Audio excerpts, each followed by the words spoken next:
Moses, दोस्तों, seniors, खुसूसी तौर पे हमारे आज के जो स्पीकर्स हैं, मुफ्ती साहब जो आए हैं जिन्होंने हमें एड्रेस किया, सालिम सलाम अंसारी साहब हैं, हमारे फॉर्मर जज ऑनरेबल शाहिद शफी साहब हैं, हमारे नासिर मकसूद साहब हैं जिनसे हमने वकालत करना सीखी है। हम देख देख के आप वकालत सीखी है सर।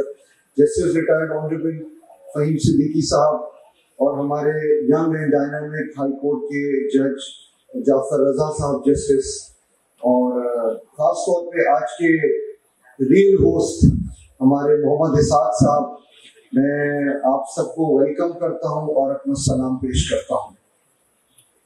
मीडिएशन की आज बातें सुनी और यहाँ मैं थोड़ा सा बताना चाहूंगा, दो तीन चीजें बताना चाहूंगा। मैंने मास्टर्स किया मीडिएशन में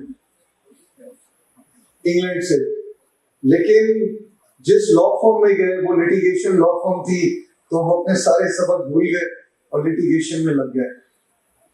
देखिए, सबने बड़े अच्छे सजेशंस दिए हैं, किसी सजेशन को हम ये नहीं कह सकते अच्छा नहीं है, लेकिन मैं जो समझता हूँ from my experience in practicing litigation, this is alternate dispute resolution.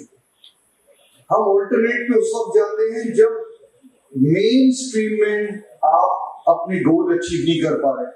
हमारी सिविल लिटिगेशन में क्या होता है, दो डेकेड सूट चल रहे हैं और हॉस्टिलिटीज इतनी ज्यादा होती हैं कि मैं आपको दो केसेस की एग्जांपल दूंगा जो कि फैमिली केसेस हैं बिटवीन ब्रदर्स एंड सिस्टर्स के एविडेंस स्टेज पे कमिश्नर भी अपॉइंट हुए हैं, झगड़े कर रहे होते हैं कि एविडेंस ना चले।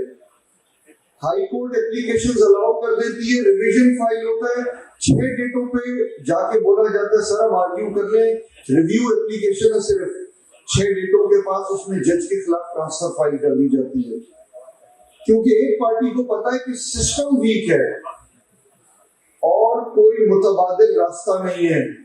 जो जब मुतबादिल रास्ता नहीं है, सिस्टम वीक है, तो एक पार्टी उसे अब्यूज करती है क्योंकि उसको पता है टाइम गेन करना है।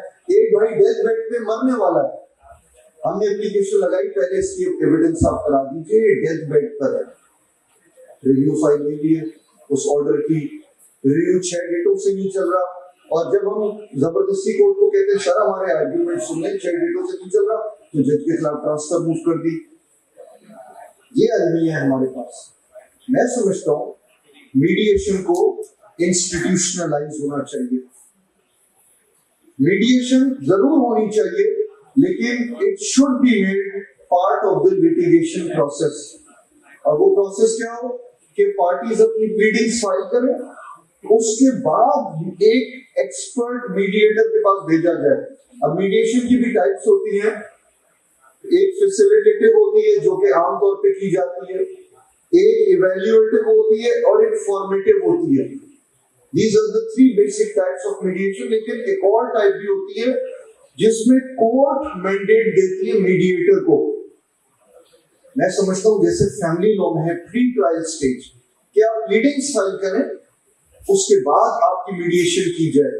इस प्रोसेस में वकील भी इन्वॉल्व होगा, इस प्रोसेस में पार्टीज अपनी प्लीडिंग्स भी पेश कर देंगी, और ये कोर्ट में भी देखा जाएगा कि इनको मौका दिया गया था, इनको इवैल्यूएट करके इनके केस के बारे में बताया गया था, what are the pros and cons. क्योंकि हमारे यहाँ बहुत से लोग ये रियलाइज नहीं करते कि time is also a cost. लोग ये रियलाइज नहीं करते।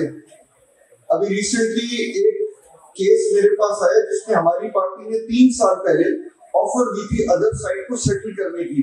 6 मीटिंग्स के बाद मैंने फैसिलिटेट किया था उसको, नहीं माने। सब चीजें फैसिलिटेट करने के बाद भी और फरमाइशें आ गई। अब वो केस हार गए, हाई कोर्ट सब कह रहे हैं क्या वो ऑफर अभी भी मौजूद है? तो मेरे क्लाइंट ने कहा ये तो 3 साल पहले की ऑफर थी, अब हम उस पर एग्री नहीं करेंगे। तो हमारे लोग भी क्योंकि इंस्टीट्यूशनलाइज नहीं है, जैसे शाहिद शफी साहब ने कहा आपके सामने कि इस पे लेजिस्लेशन होनी चाहिए। आपके मीडिएटर स्टैंडर्डाइज्ड होने चाहिए, उनकी बेसिक ट्रेनिंग होनी चाहिए, उनके पास एक सर्टिफिकेशन होनी चाहिए, ताकि एक मिनिमम स्टैंडर्ड हो, मिनिमम तरीका वजह किया जाए। सिर्फ सीपीसी में लिख देना कि ऑल्टरनेट डिस्प्यूट होना चाहिए, या कंपनीज एक्ट में लिख देना, या कंपनीज ऑर्डिनेंस में डाल देना, ये is not sufficient. We need to provide a mechanism. और इसमें देखिए, जब केस फाइल होगा, मैं एग्जांपल देता हूं, केस फाइल हुआ, प्लीडिंग फाइल हुई, वकील का रोल आ गया।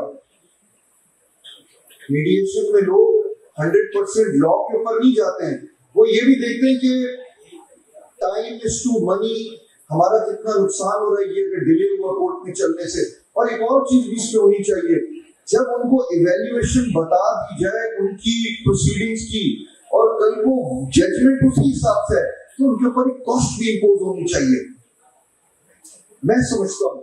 अदरवाइज ये मैकेनिज्म फिर वर्क नहीं करेगा। तो ये मेरी हम्बल सबमिशन है। बाकी एक्सपर्ट्स को आपने सुना है। I think mediation is need of the hour, मगर इसको लिटिगेशन का हिस्सा बनाएं, इसको इंस्टीट्यूशनलाइज करें, इसको प्लीडिंग्स की बात की स्टेज पे इंट्रोड्यूस करें, ताकि पार्टीज अपना केस बिल्ड कर लें। अब वो रिगल आउट नहीं कर सकती अपने केस से जब एक बार प्लीडिंग्स डाल दी। ये नहीं कि मीडिएशन में कुछ और स्टांस लें और बाद में जाके वो प्लीडिंग्स में कुछ और स्टांस लें, कोर्ट में कुछ और आर्ग्यू करें। Otherwise mediation is, unless it is between companies who are not personal, वो तो शायद सेटल करें, लेकिन फैमिली मैटर्स में, प्रॉपर्टी डिस्प्यूट्स में एक आदमी जो जाली कागज बना के आया फॉर्म 7, वो तो चाहेगा जितना खींच सकते हैं खींचो। किसी न किसी दिन कोई ऐसी सिचुएशन होगी कि वो आदमी हमें पैसे देके जाएगा, पोजीशन खाली कराने के कोई पैसे देके जाएगा, हम उसे अब्यूज करेंगे। तो हमने लॉ को बनाना इस चीज को जहन में रखते हुए, लेकिन it is a good tool, but it should be made part of the litigation process. इस पे लेजिस्लेशन होनी चाहिए।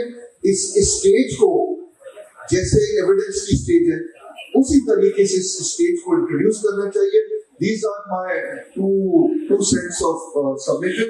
Thank you very much, and once again मैं इसाक भाई का शुक्रगुजार हूँ, अपने फॉर्मर जज का साहब का और प्रेजेंट जज साहब का और तमाम सीनियर्स का शुक्रगुजार हूँ कि उन्होंने अपना टाइम दिया सब्जेक्ट पे। Thank you very much.